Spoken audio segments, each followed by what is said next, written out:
Welcome to the J-Train podcast. This is J-Train, Jared Freid, coming to you live from the quarantine cabin on the Lower East Side of Manhattan. We're here every Monday through Friday. Monday, Tuesday, Wednesday, Thursday, Friday, with your emails, your stories, your questions. I say it every episode. Let me say it again. Thank you for listening. Thank you for telling a friend. Thank you, thank you, thank you. I mean it from the bottom of my warm little heart. I mean it. That's how this whole thing works. You tell a friend, you tell a coworker, a brother, a sister, a mama, a papa, anyone with ears. They listen to the show. They support the sponsors. They get on the YouTube page. They tell a friend. They tell a friend. They tell a friend, and on it goes. It's basically like I'm starting my own protein company pyramid scheme without the scheme. Because all you got to do is bring someone in, and that's how you pay for the show. I'm also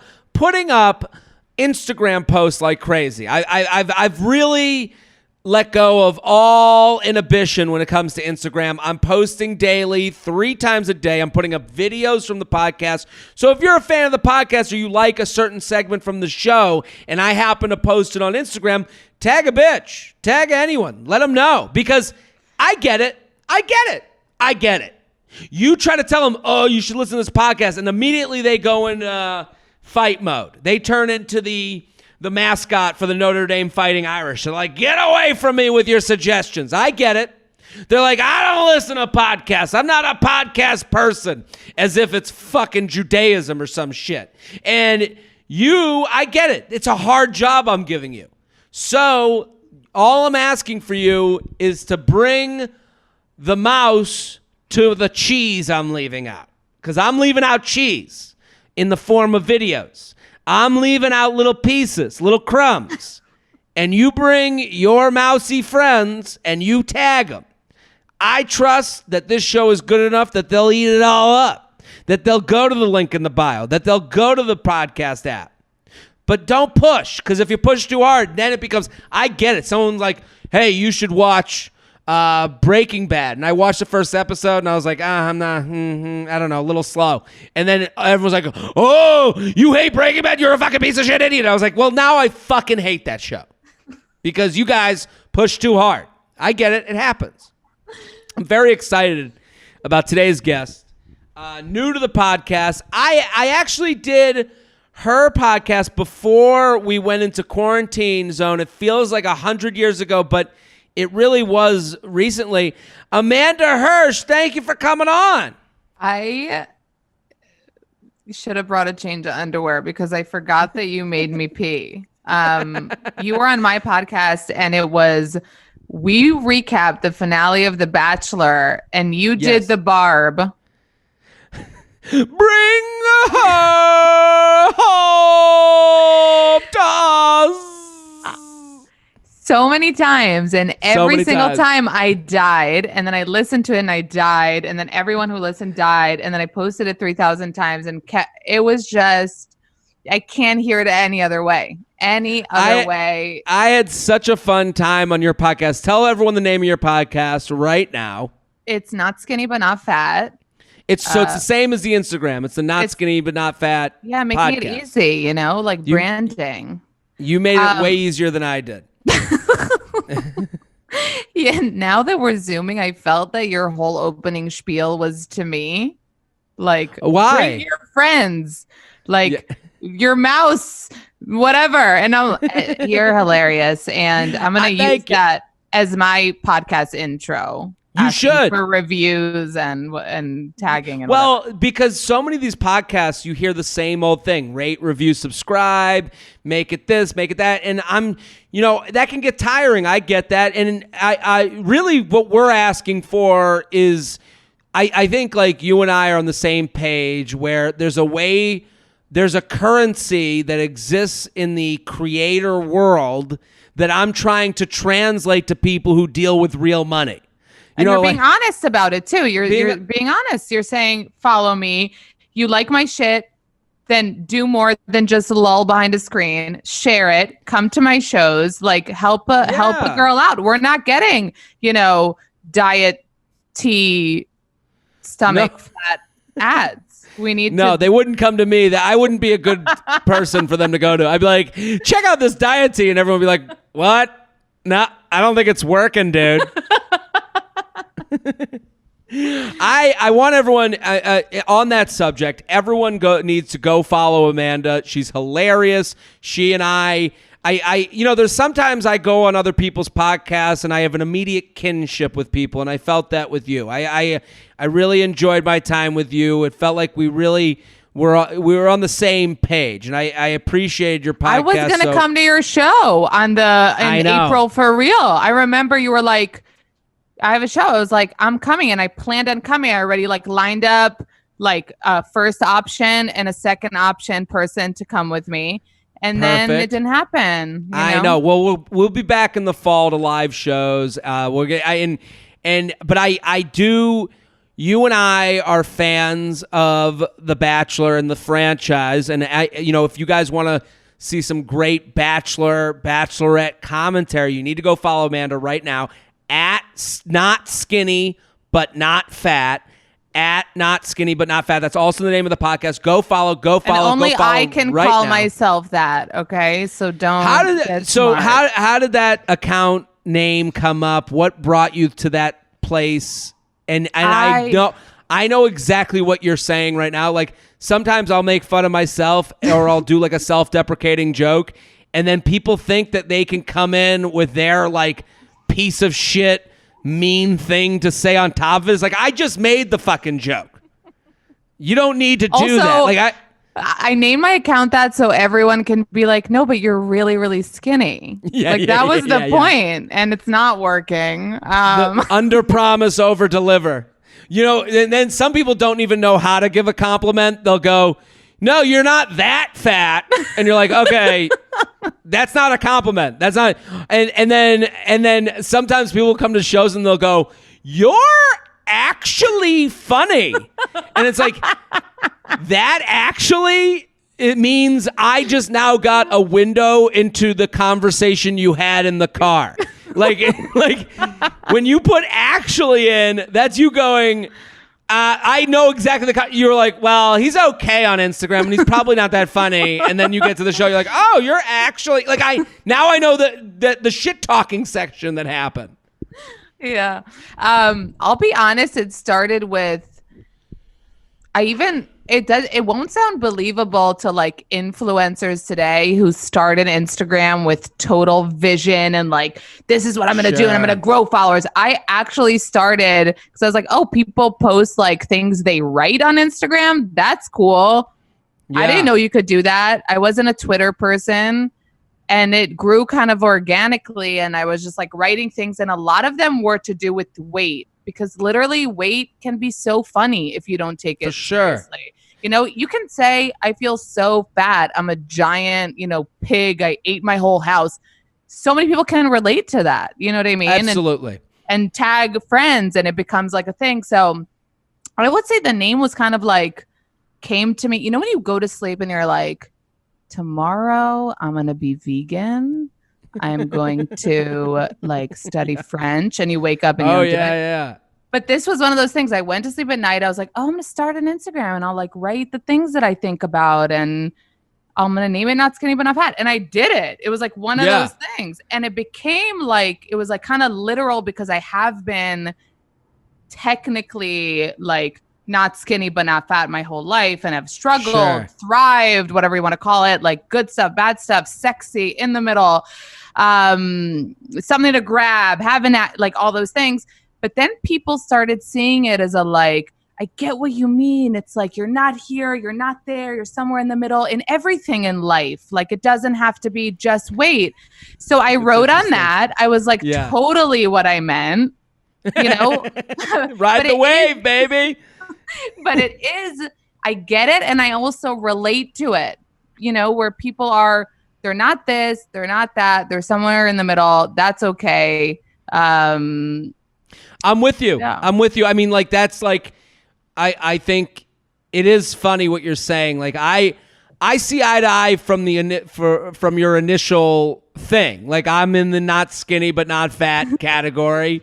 I get annoyed if someone called me chubby. It would ruin my day. Oh Oh my God, that is the worst word ever. Right? But there's people who don't deal with weight shit that I fucking hate. And they are the type of people who are like, that would go, oh, so you're chubby. And you go, that's my slur. That's a racial slur to me. That is, you have fucking ruined my day. Like, so like Jared, you're a shirtless guy. You're shirtless all the time. Well, I'm sure you got collarbones popping out. I'm shirtless. I am and for those on YouTube, I'm on YouTube. You can see what I just did. I am shirtless from nipple up. I will never go. I mean, I would have to lose so much. I'm 30 pounds away from going below the nipple on Instagram. I'm 30 pounds away. And that's a real number. Chrissy Teigen showed us her fupa, or did you not see no, it? I didn't see it. Oh, okay. Yeah, she did I'm in jeans today, but she lifted her shirt and showed us actually what her stomach looks like. And, I love Chrissy Teigen for trying to be relatable, but it depends where you fall. If you're really overweight, you're going to be angry about it. If you're really skinny, but you have body dysmorphia and you think you're a little overweight, you'll be like, oh my God, she's so amazing and brave. So it depends. Of course. Yeah. Well, that's kind of that going back to the not skinny, but not fat. That's kind of the world we live in. It's like your relatability to something is all there's nuance to this world. Like you don't have everyone's identifying with something. They're like, well, I'm in the curvy girl community and Chrissy Teigen is not curvy enough for me. Right. And you're like, all right, well, her problems are her own. She obviously felt this was a big moment for her. Right.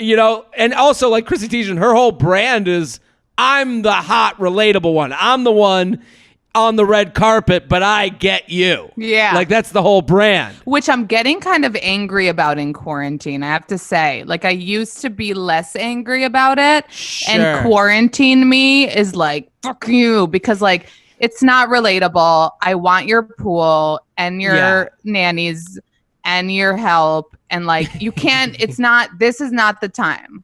Well, quarantine me, and I like that designation. Quarantine me is more aware. I think it's also made us all more aware of your economic place in this world. Yeah. Like that has that screams now. like you scream no second home. It does I knew I didn't have a second home before. I thought that's kind of the big reveal. I thought I was doing well. No, I was not.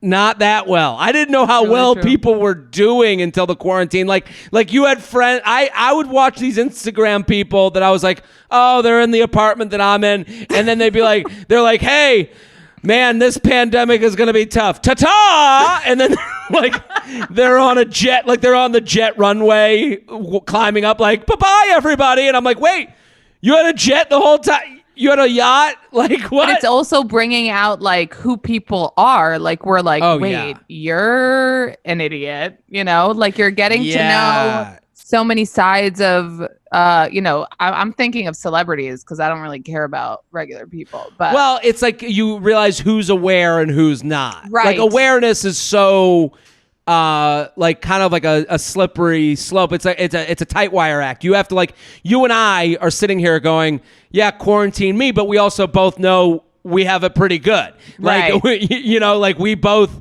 are self-admitted doing okay, but annoyed at the people doing better who won't admit that they're doing better than us. Hashtag blessed. Yeah. Hashtag kind of blessed. That's good. That's good. Hashtag kind of blessed. Yeah. So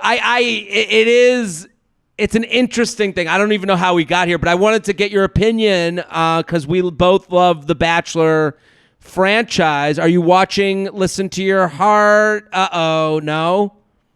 No, I am.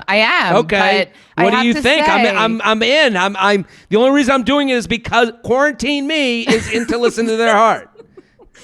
It's gonna be new types of memes now, me and quarantine me. It's a good idea. I saw the commercials, thought it was a parody at first for the promo. I was like, this isn't real. You know? It looks like an SNL sketch, the promo. Right. You're right. It really does. And then I was like, but I'm going to watch it. Like, I never pretended. I wasn't like, I'm too good. I'm like, I'm going to make fun of it, but I'm probably going to watch it. And sure. The first episode surprised me because the week it came out was a bad week for reality television. VPR disappointed me. The premiere of Roni disappointed me. What's VPR? What's VPR? Vanderpump Rules. Oh, VPR. Okay, Yeah. okay. Okay. I left Victor. Sorry. Thank you. Hi, this is Verizon. I'm the Verizon guy that you're on the phone with. I got out of Vanderpump Rule the minute they didn't need to work at a bar anymore. And kept working?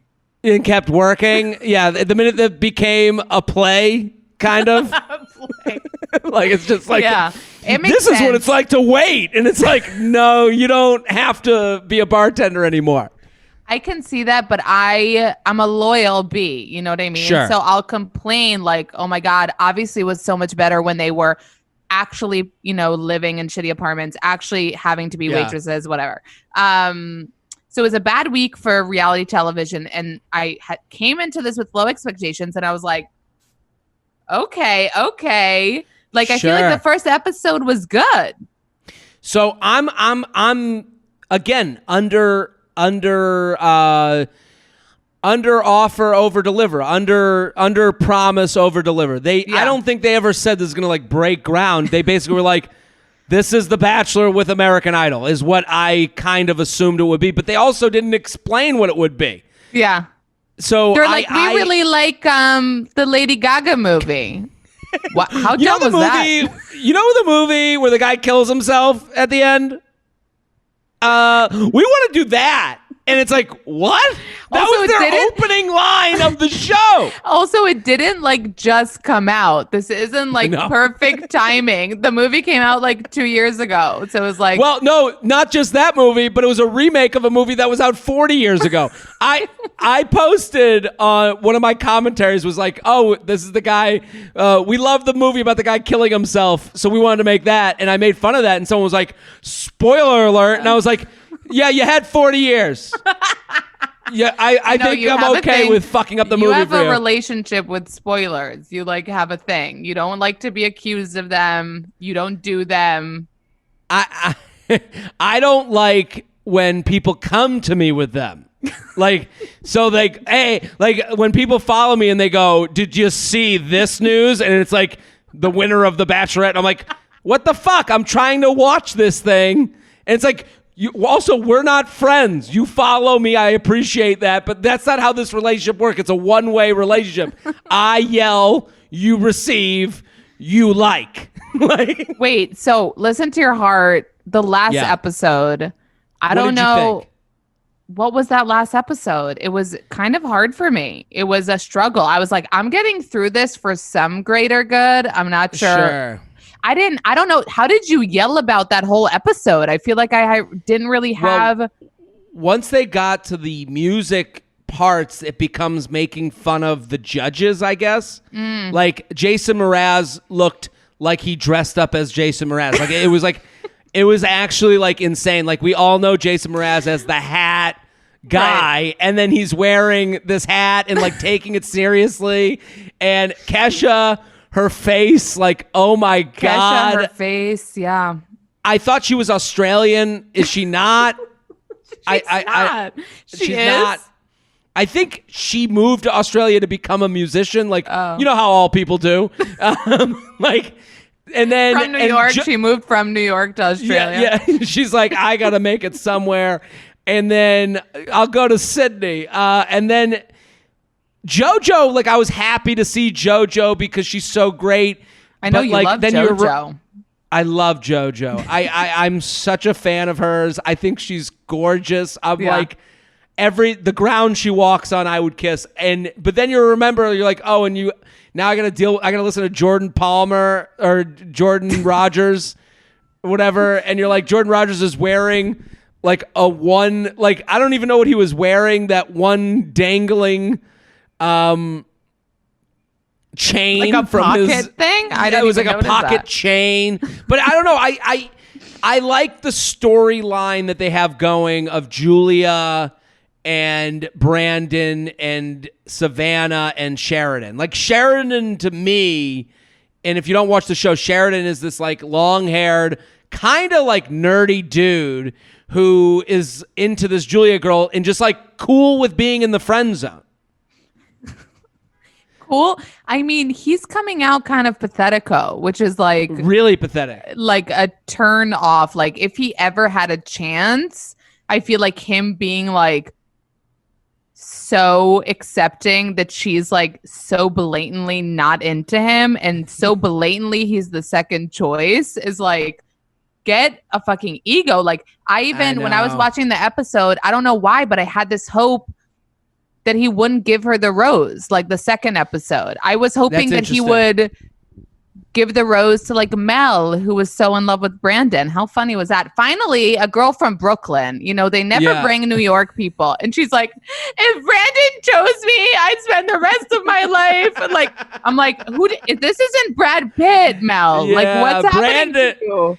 Well, I love the Brandon thing because he obviously has a way with women, because here's what happened. I'd love your opinion on this, because he chooses, he's like, it's between Mel, Savannah, and Julia. And Savannah is like the hottest of the people in the house. There's no question. No question. Julia and Mel, they're good-looking women. Is not to say they besmirch them, but it is, Savannah is like top in the house. And he's like, I'm going to go with Savannah.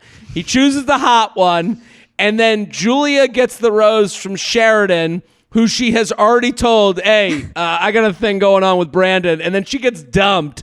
And then Brandon goes to the cheers. They're all cheersing. Brandon looks at Julia, who he just dumped, and he was like, I knew you'd get a rose, so I didn't pick you. And then they flash to Julia, who's like, I got a chance. And it's like, what? Like, what did you think of that? And then he's like, so we could like still explore. He told her. He literally just dumped her. He dumped her, didn't give her the rose, said, I knew that sucker Sheridan would give you the rose, and now I could like play both of you. How do you feel about it? Isn't that great news? And she signs up for it and blames the woman. And this is like... And blames Savannah. That pissed me off. And that was like the most, to me, like, we're going to get to the emails, jtrainpodcast@gmail.com. We do a lot of dating relationship emails. To me, like, that's like this is like the female cross to bear. Like, when women are like, we tear each other down, I'm like, okay, but like, this is like literal live example. A live example. Like, why is she doing that? I posted about Savannah because I was obviously like, she's the hottest. And I was like, and I also think I posted about her that when you first see her, because she's hot, she kind of seems unapproachable. And she also seems like I'd be like kind of scared of her. But then from her personality, I was like, wow, she seems like a really nice person. And I got a few DMs from people because I think she's like a yoga instructor, obviously. And people were like, she's so nice. Like, I've taken a yoga class with her. So apparently I wasn't wrong when I was like, she looks like she'd be a bitch, but seems like she's also like a nice person. And a lot of people like confirmed that. And Julia, who looks like the nice girl, again, this is like opposite. Julia looks like... I could not agree with you more. She's like people like her, but she's so like, you know, nerdy and nice. And she's younger than me, by the way, which I don't know, but I just feel like sometimes these women on TV, I'm like, you're 38, right? And like, they're not. And they're like 26. Like they do like dramatic makeup. I think that's a big part of it. Doesn't do justice. But the other thing with Julia is that she was sick too, so she has this community. So now make me feel bad, Jared. I know. Listen, edit and post. Edit it in. Amanda Hirsch hates people with cystic fibrosis. But the thing is, she has this community of people who support her due to the issues she's had in the past, and like, she could not be more wrong in this whole situation. She attacks Savannah, who actually sits with her and goes, I don't understand why this is my problem. Right, like she's telling, basically Savannah, Julia is telling Savannah, it looks really fake that you and Brandon all of a sudden are making out, and this morning you were like crying. Like, how about what? And like, why are you coming to me with this? And what is this any of your business? Also, like, if my relationship looks fake to you, then good for you. Good luck. I don't give a shit. Like, I couldn't understand that. Like, and she's projecting, you guys. It's called projection, because Julia is the one being fake with poor fucking Sheridan, which, like, if at the beginning I could be like, okay, like, all of a sudden I was like, I wouldn't make out with Sheridan. He started grossing me out too for being such a loser, you know? Yeah, it's okay to turn down, to do what she's doing with Sheridan, but not in a world where she's calling someone else fake. Like, I'm on board where she's like that's the thing that surprised me about Listen to Your Heart, is that they were like, Chris Harrison comes downstairs, he's like, you better be serious with whoever you're talking to. If that were me and I'm like a struggling musician, I'm like, hey, you and me, you're good at singing, right? We'll just pretend we're in love, right? Like, no one has that discussion. Like, that to me, like, if Julia looked at Sheridan and was like, listen, I'm not going to fuck you, but I'll look like I am on stage. Yeah. Good for Julia. But then she has to do this thing where she's like, I don't know, Sheridan's pretty cool. And Brandon and Savannah are so fake. It's like, no, you don't get to have it all. This is kind of what the whole mantra to me of not skinny but not fat.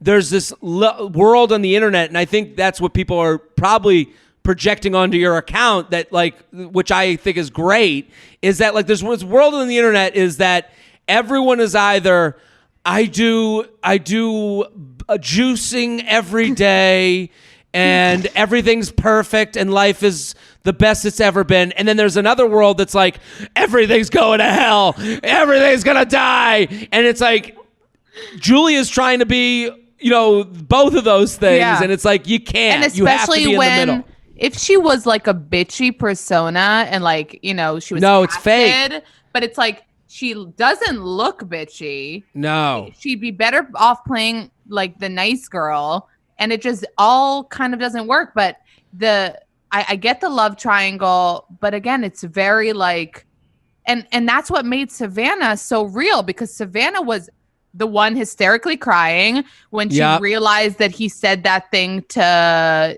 Julia, even though she bought up his shit too. He was like, I'm with you. I'm going to friend you. She's got to sign up for, if anything, I would believe that she's like, listen, I just need someone to match up with. Yeah. Like, he's the guy and he's the best looking. We look good together. We look like brother and sister, and people seem to want that in their celebrity relationships. So, like, wait, I want to get your quick opinion before we go to the emails. Jamie, 21-year-old Jamie on Listen to Your Heart. How much do you hate her? How much does she make you cringe every time she's on the screen?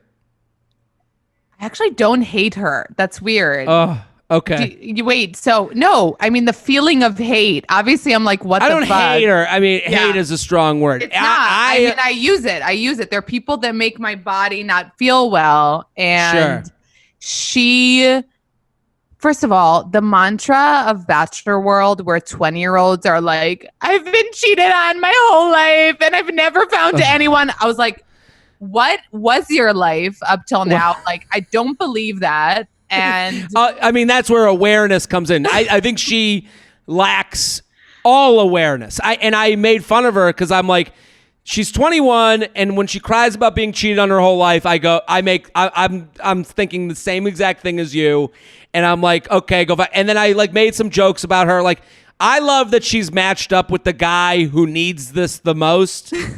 She's matched up with a 28-year-old guy who already did American Idol and needs to go on another TV show. So, like, this is his last shot, and Jamie's 21 with a backup credit card attached to her dad. Like, I love that those two have to work together. Like, I feel she's pretty good. And she's pretty good, like, with the singing. But he's kind of, he's getting, I don't know. He's also coming off kind of gross on the show. But for the first two episodes, off gross. It was the Jamie show. Like, if again, she's like Bar Raffaele. Like, I don't understand reality TV sometimes. It's like, Jamie, all the men in the house are going crazy. But I can just one last thing. What's that guy's name? Ryan, the one who looks like Shawn Mendes with a mix of Edward the Vampire. Ryan Mendez. Yeah, Ryan. I and he's with a girl who looks like he hired as a hooker. Like, it's from crazy. Russia. Like, no, I can't. It's so. And Natasha, someone sent me a video. She's on The Voice Holland. Like, she's been around for a minute too. I mean, it seems like she's in her like 30s, but I feel like he has a look. He can actually, but I don't know, to your question, for the rest of the season, if this is what it's going to be like, singing competitions and who is like the best at being cutesy with each other while they sing. That's kind of like... I didn't know that people bought tickets for shows based on two people looking like they're madly in love while they sing. I know, it was so weird because like one of Jason Mraz's comments, I think it was him, he was like, you were looking at the audience and not at him. And I'm like, isn't she supposed to sing to the audience? Like, what are they supposed to do? We didn't think that you'd kill yourself at the end of this. It didn't remind us of that Lady Gaga movie enough. So if you could look like this will ruin your life, please. No, but that's why I love JoJo, because JoJo was like, I think we're supposed to be judging on like if you seem into each other, and I guess like you seem into each other and you sound good. Like, what is the criteria again for judging? We are sponsored, people. The J-Train podcast is brought to you by ExpressVPN. Okay, so we all know how a VPN protects your privacy and security online, right?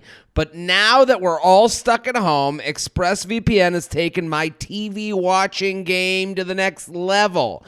You can use a VPN to unlock movies and shows that are only available in other countries. I will tell you this right now. So I went with Jess. We took a vacation to Aruba, and I remember we put on, in the hotel, you can put on your Netflix. We put on Netflix, and I'm like, oh my God, every Marvel movie is on here. And we went through every Marvel movie, and I was like, what's going on? Man, Netflix is awesome. They have all these movies. And then I realized, it's because we're in Aruba. We're getting Aruba Netflix because they have different licensing rights for all the different shows. So it's like getting a refresh for your search page on a streaming service. That's what it's like. It's not because...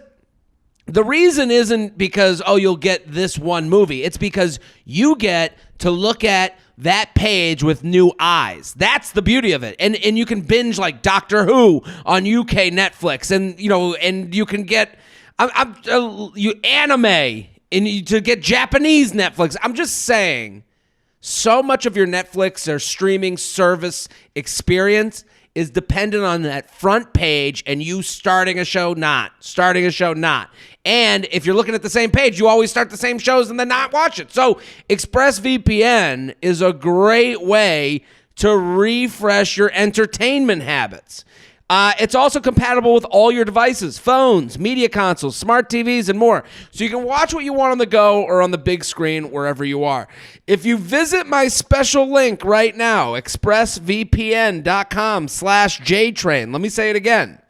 expressvpn.com/JTrain. You can get an extra three months of ExpressVPN for free. Support the show, watch what you want, protect yourself at expressvpn.com/JTrain. Let's do some emails. You ready? JTrainPodcast@gmail.com, JTrainPodcast@gmail.com, @not skinny but not fat. That's the name of the podcast. That's the name of the Instagram account. Go follow right now. It's going to be all over my Instagram. Amanda Hirsch, quarantine situationship. Okay. Jared, been a listener to J-Train and you up for the last year or so. Love what you do. I'd like your opinion on my below situationship. I'm a 28-year-old single girl, and I've been talking to this guy almost every day for the last month or so in quarantine. We definitely have a connection. We have a couple of FaceTime dates a week, and we've gotten pretty close. We actually had a 6 feet apart in-person lunch date last week, LOL, which went well. Anyways, he has expressed to me that he just got out of a relationship in January, so he doesn't want anything serious for the time being. I told him I want to take my time to get to know him anyway, so it's not like I would want a relationship now either. I also should note that I'm not really talking to anyone else. I really like him. He's definitely a catch. I'd like a relationship eventually, whenever quarantine is over. And he basically told me he didn't want to guarantee anything to me since he doesn't know when he'll be ready to be serious. Should I drop him now and move on, or keep my foot in the door and be friends? I know he just wants to play the field, which is fine, but I just don't want to waste my time and get hurt if he isn't ready when I am. Amanda, what do you think? Ugh. Tough situation. Is this anonymous, or does she have a name?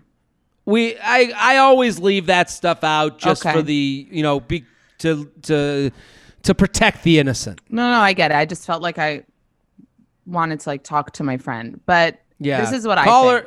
Call her Jessica. Jessica, Anxious Annie, whatever you'd like. Listen, babe. When a guy sees you as a catch, he's not going to miss that opportunity and say, I don't want anything serious. Sure. He should see you as a catch, like you see him as a catch, and you are a catch, and I wouldn't stick around. Listen, at the end of the day, this is human nature. You meet someone. When I met my now husband, I wasn't looking for a relationship. I was 22. I was ready to date and be silly. But I met him and it felt like the real thing. And so you go with it. You know what I mean? It's not if he would have he was in a place in his life where he was partying and he was a promoter, and he was not even that kind of guy that got serious with girls, but he saw me as that girl. Do you know what I mean? It's if a guy sees that in you, he will know the way you know. I agree with what you're saying, and I also think what you're saying is very true, but it leaves out a key component that there's a lot of distractions. And I do understand that everything he's saying, he believes. He's I want to play the field, but to me, I think relationships are a constant negotiation. So you sit at the table, you offer what you want, he offers what he wants, and to me, keeping him as a friend gives him what he's saying to you is, I really like you, I really want to fuck you, I don't want to have to be in a relationship because I fucked you. That's what he's saying. So he's going to keep this going until the quarantine ends. You guys are going to touch each other. He's going to come immediately. And then he's going to walk away going, I don't know. And he's going to have to me, that's going to leave you feeling badly because it sounds like you're already past the point of I'd fuck him and see what's up. You're already at the point where no, I actually have true feelings for him. I feel like I've learned a lot about him. To fuck him and never speak to him again would feel cheap and not great. To me, what this person should do is you say, hey, we're obviously looking for two different things. Yeah. It's really nice to have met you, but I'm going to go. And you have to go. You have to cut off the thing. And at that point, this guy has to see that you're serious about the things you're negotiating for. That's what relieves the distractions. Because also, I've been that guy. Imagine you're on The Bachelor. Mm-hmm. Would the Bachelorette accept a guy who said, listen, I'm into you. I'm not saying I'm not, but I also want to be with all these other girls after the show. I'm saying you're allowed. I want women and this lady to feel confident enough, strong enough, independent enough to say, first of all, it's okay to be rejected. Even I was rejected a few times in my life. Shocking. I know. I can't understand that. I don't know. But it's okay. Still, you have your worth, and you're worth someone who's as into you and wanting to be with you like you are with them, or else, like you said, she's the one that's going to get hurt in the end. And I think honesty, you don't have to freeze your eggs right now, but you can say, like you said, I think that's a perfect thing. Listen, I'll be honest. First of all, it's what's looking for a relationship versus not looking for a relationship? How? Well, I don't even get how that works. But that's the thing. He has to know that this option is there for him, but not the way he wants it there. Yeah. Like, he wants this option there for him to fuck and to, dip in, dip out. I don't know. I'll be playing the field while we have this like relationship that feels like a boyfriend, but I'm not your boyfriend. And it's like, no, you can give him the option of you without him getting to like use you as a pseudo girlfriend. So like, I think if she like, and I hate this advice because whenever I give it, it gets confused. It gets confused what I'm saying, and I hope I can talk about it with you and it can clear it up. But the advice of saying, good luck out there. We want different things. I don't want to be with someone who's playing the field, but I'm not going to like be your emotional crutch and be your friend during that process because I got to go meet someone who is looking to go that way with me. And you need to leave it. And I'm not saying he is, but the only way to get rid of his distractions is for him to feel what it is without you as his crutch. So he needs to go back out there, see that he can't really find anyone to fuck, see that he doesn't really match with anyone on a emotional way that he matches with you.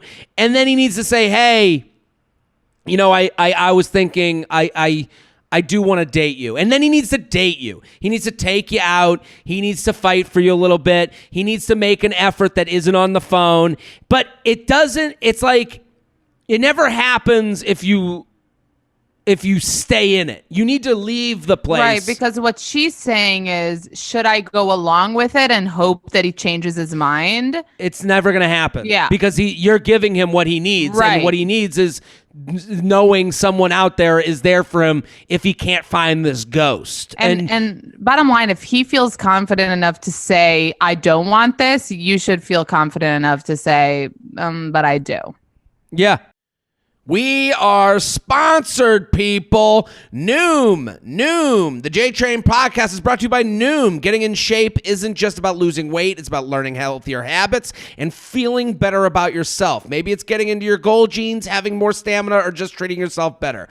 What if you could use one app for all of that? No more hunting for training apps, workouts, or calorie trackers. There is a new app called Noom that will help you develop a healthy lifestyle for years to come. And their whole thing is about learning, not dieting. They want you to build better habits. This is what it's all about. It's having the knowledge to say, this decision is better than that decision. I get it. Listen, health concerns are on my mind every day. Every day I think about this stuff, and Noom has been the nice, subtle reminder of some of the ways I can make myself feel a little better.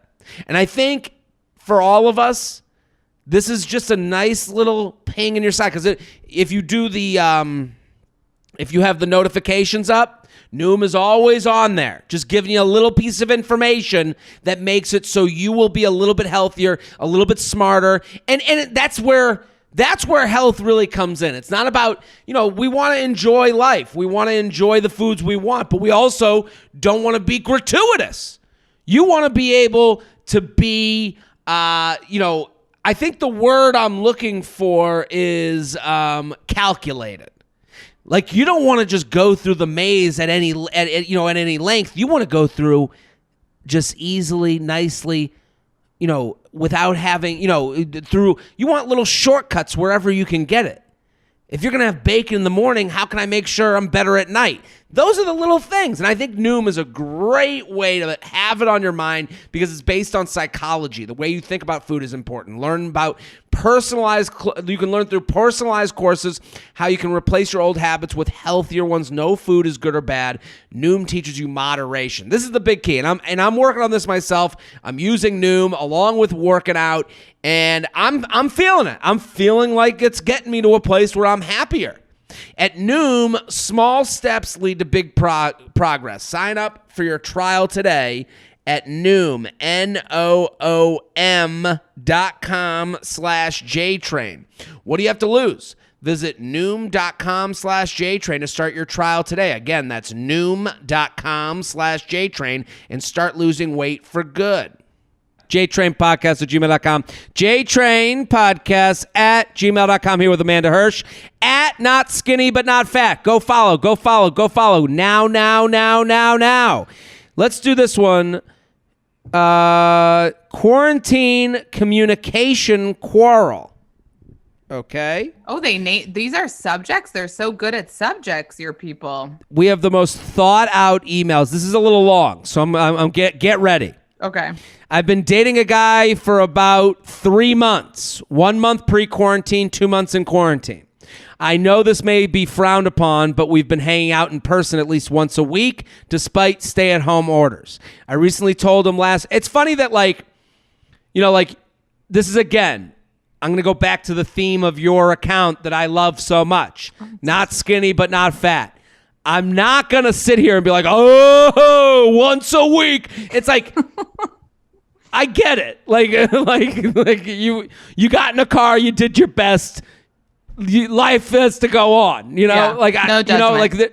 We live in this like Big Brother world, like, ooh, like, shut the fuck up.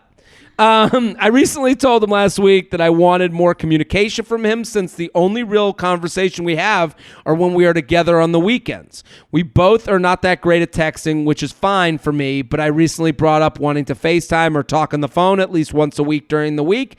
I explained to him that for this to move forward, I need more communication because I wanted to get to know him more. He seemed extremely receptive to it in person, which was great. He even asked me what day worked for me so we could plan. I told him any day but Tuesday. He never brought it up again until I asked about his availability on Wednesday. He told me Thursday at 8:30 would be better. When Thursday came, I got a text, see attached, minutes before our FaceTime date. You want to read the text now? Here, I'll read the text to you. Here's the text he sent minutes before the FaceTime date. You ready? Yeah. He wrote, "Hey, how's your day?" Oh, it ain't going to be good. She writes, "Hey, my day was okay. Pretty busy at work. How was yours?" He writes, "It's good. Still working. LOL. Doing that project with the production designer. I don't think I can FaceTime tonight if you don't mind. Got to finish this thing by tomorrow morning, but I'm free to get together tomorrow or Saturday." She writes, "Bummer. Was looking forward to it, but sure, I'll let you know tomorrow." He writes, "Oh, I'm sorry. Okay, cool." So that was the text exchange. Yeah. She writes, see attached, minutes before. That was minutes before the FaceTime date. I know we offered to hang out during the weekend like we normally would, but I feel like my request for more communication was ignored or put on the back burner. There's been other things that have happened that make me feel like he only wants things on his terms, despite what he tells me in person. It's like his actions don't match up to his words. Am I wrong for being upset about the FaceTime bail or the non-attempt during the week? I thought voicing my needs to him directly would nudge him to put more effort, but I feel like it hasn't. What do you think? Wait, so we live in a world where you can't randomly FaceTime someone you're dating? You have to make a time? I love that you said that because you're a married woman. You hear this and the email sounds ridiculous to you. I'm in a relationship and my girlfriend and I haven't been together a long time, but I do remember how she dealt with me. And I'm a person who's not like signing. The way she brought up this like FaceTime date with her quote unquote boyfriend, to me, like that's not how it works. This person's living in a land where they're afraid that he's gonna dump her because she calls him. She has to be unafraid of hearing no. Like, and if like the way it works is like if my girlfriend was like if I'm on the road and she FaceTimes me and I'm working or I'm doing something, I text her, I go, "Hey, now's not the time. Give me a call tomorrow, give me a call later, or I'll call you later." And if I forget later, then I've forgotten later, and then I have to answer to that the next day. That's a relationship. Yeah. And then if I keep not calling her, she's gonna say to me, "Why the fuck haven't you called me? I tried calling you 2 days ago. You're still," and I would have to go, I would have to be put face to face with an answer to that question. She is afraid of him being put face to face with an answer. Because I'm thinking FaceTime is the new basically phone call where you can see each other. It doesn't need to be this like heavy pre-planned day of the week. I feel like from the beginning, especially with someone that you call your boyfriend or your significant other. She's calling her, that's what I'm saying. Like, if I look back to the beginning of my relationship where there was like Nokia phones still, I think it's like it was like 1979. We're playing Snake. It's like, obviously it's a big deal. I don't know how much at the beginning they are when you text, when you call, you wait for the response. That's okay. And the feelings of insecurity of the beginning are okay. We're not saying, okay, feel like you're with him for 7 years and call him 17 times a day, but we're not tossing away her anxieties. I understand her anxieties, but we're saying that, but the pre-planned, unless it's like, oh, let's do this FaceTime date where we each have red wine and a piece of chicken. So you have to like plan a time. But if you're just wanting to check in and say, hey, what's up? Nice to see your face. Then I feel like it's so much more fun to do it spontaneously. Yeah. And we're all busy and everyone, I'm not that busy. But like, but I live by time. Jared, I want to ask you, if something's important to you, do you find time? Absolutely. Every time. That's the bottom line. And that's, I feel like a lot everyone's of my busy until like they don't want to be busy. But I have a giant ego and I've dealt with it my entire life and I don't want it to go away because I think that a lot of times you need that. Like, you deserve to want to be seen, Yeah. And even if he answered you and said, oh my God, hey, you look so cute. I'm in the middle of this project I told you about. Like, I also don't want to talk to anyone where they have nothing that they need to say to me. So like, so now's the FaceTime date. Like, like my arm would get so tired so quickly. Like, go fuck yourself. Like, to me, and I'm not saying it to her, but like the idea, like whenever this email lands in the should I double text territory. You should double text, you should triple text, you should FaceTime call, but only when you have something to say. And and something to say could be as little as, hey, how's your day been? That's okay. Where you been? What's going on? Oh, I haven't heard from you all day. That's enough of a reason. I'm not saying it has to be like, I have to deliver the message. Like, you don't have to be like Hedwig from fucking Harry Potter bringing a fucking letter on your back. Like, I'm just saying, like, to me, she needs to call him when she has something to say or when she wants to hear from him. Yeah. And listen, everyone communicates differently. Everyone gets sustenance differently. He might be madly in love with you. But he's like a camel and he only needs to drink you in once a week. And you might be like a bird and you might need to drink water every fucking day. Well, that's what you need in a relationship. So this might not be the match, but you should not go thirsty. That means you need to start calling when you have something to say. Stop planning this out. Stop making this an agreement where he's like not looking for. I wouldn't look forward to this call. Because then it becomes like a task. Like, I have this FaceTime thing. It's like, if you just texted or you just called and you were like, hey, what's up? Like, just a little bit. I know we live in this culture, and I remember moving back to New York after living in Israel for a few years, and like calendar invites for every single thing that weren't job interviews were like weird for me. Sure. If my friend was like, want to meet for dinner on Wednesday in 4 weeks, and then like she was like, put in my cal, I was like, cancel because I'm not gonna come. I've become more like, I'm like, okay, I'll put in my fucking calendar, but not things like this. Like, it's fun.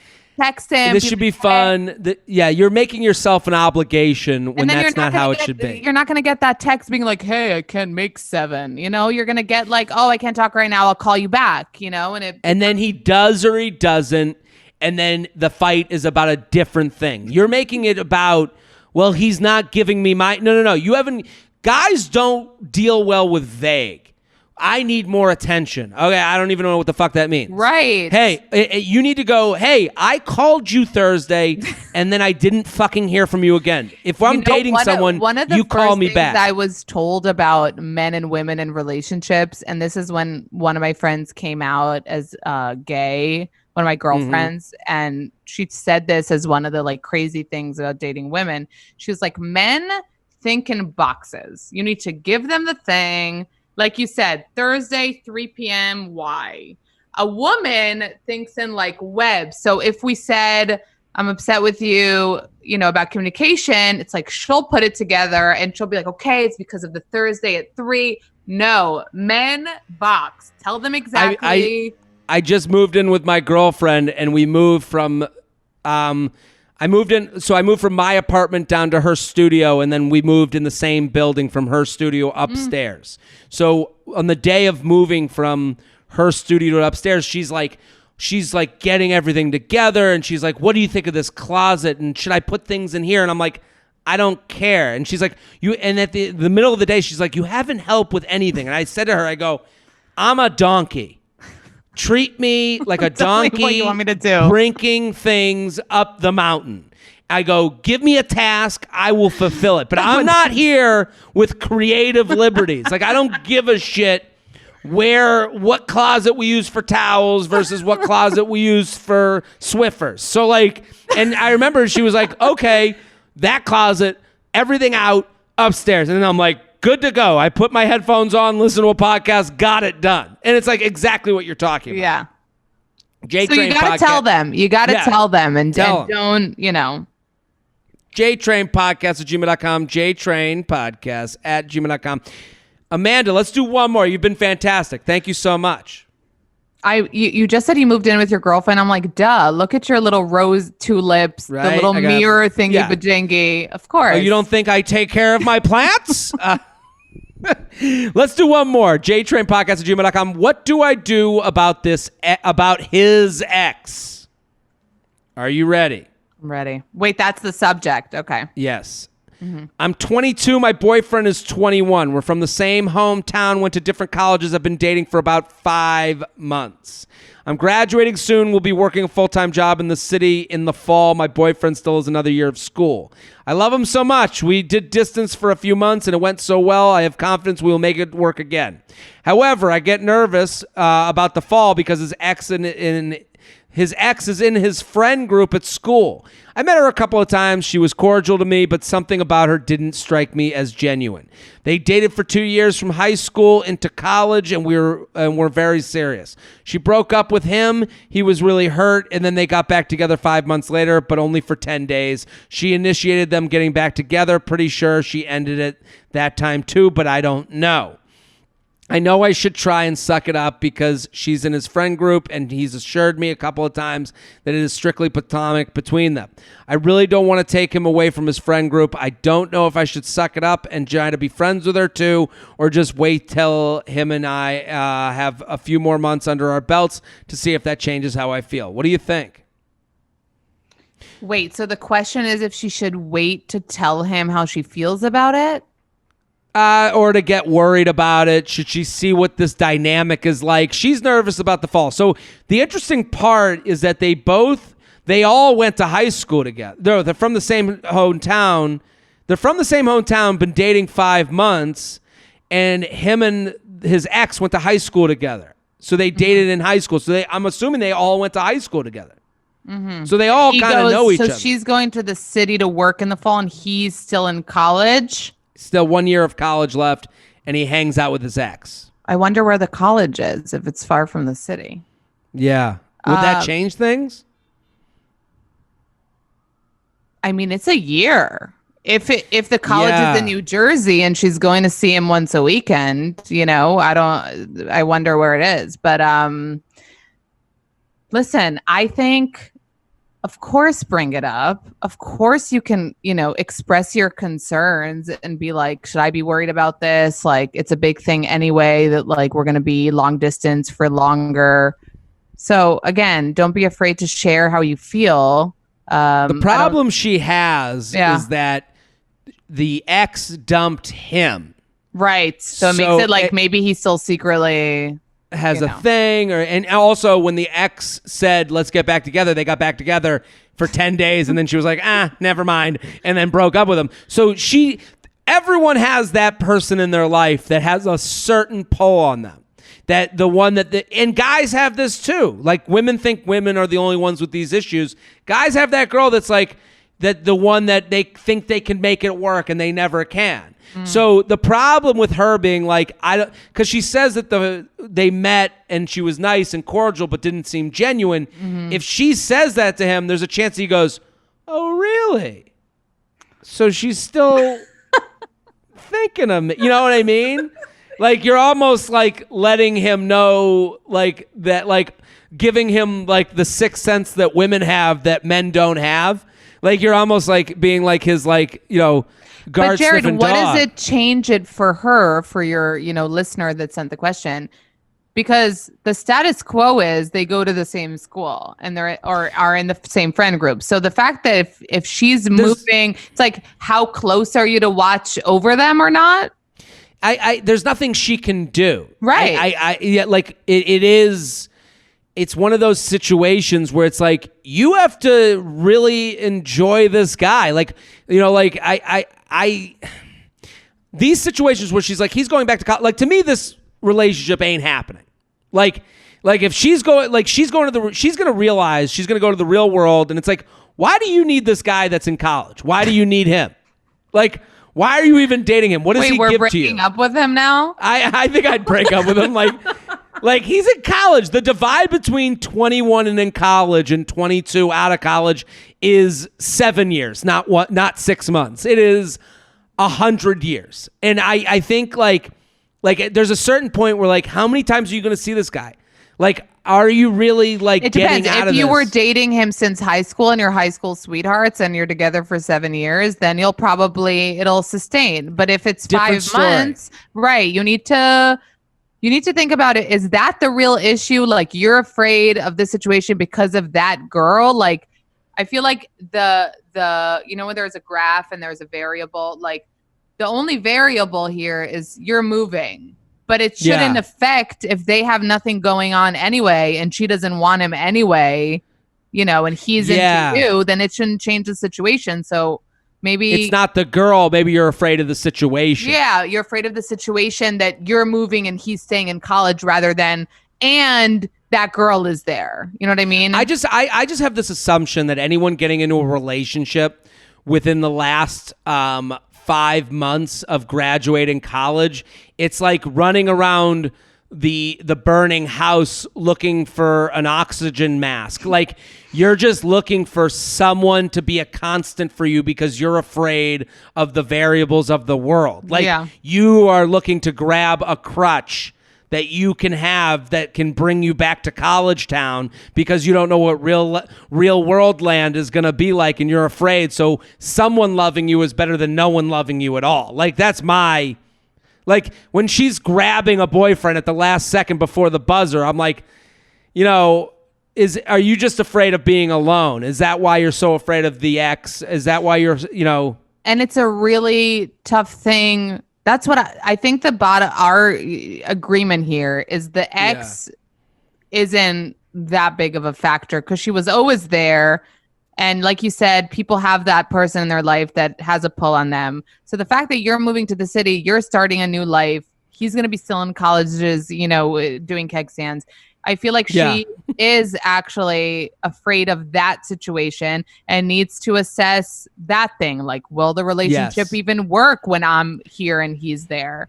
Instead of throwing the girl on it, I feel like she, you know, she's the easy thing to blame this on. She's like the Listen, jtrainpodcast@gmail.com. Amanda Hirsch, thank you for coming on. This was so fantastic. This is so fun. I want to, you know, give advice, and you got to come back on. I feel like no matter what I say, I feel like it's legit. You know what I mean? Because I'm like giving the advice, even though that's the thing. Advice is easy to give. Right. It's tough to take. Like listen, we know the right course of action for everyone knows you shouldn't have a bunch of pretzels before bed, but. Everyone can go fuck themselves. I'm fucking hungry. So dipped in hummus. So so we know that everyone knows what they should do. Sometimes you need to hear it from someone else. Sometimes you got to hear it. So everyone go follow Amanda Hirsch at Not Skinny But Not Fat. This was such a pleasure. Thank you so much. Thank you. We'll be back next episode. Boom.